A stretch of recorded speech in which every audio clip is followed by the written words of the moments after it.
Ми представува огромно задоволство што денес имам можност да присуствувам на увид на реализираните активности преку подпроектот на општина Битола, зголемување на туристичката понуда во Пелагонискиот регион преку реставрација и адаптација на офицерскиот дом во Битола.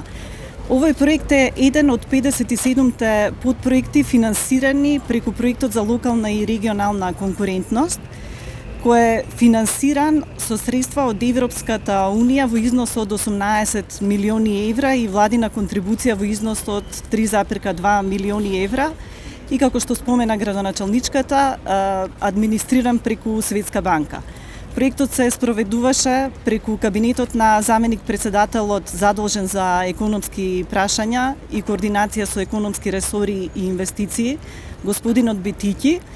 И на вистина овој објект веруваме дека на вистинско место се вложени средствата за рехабилитација, за реновирање на овој прекрасен објект кој е под режим на заштита. При неговата реставрација се запазени сите процедури пропишани од Управата за заштита на културно наследство.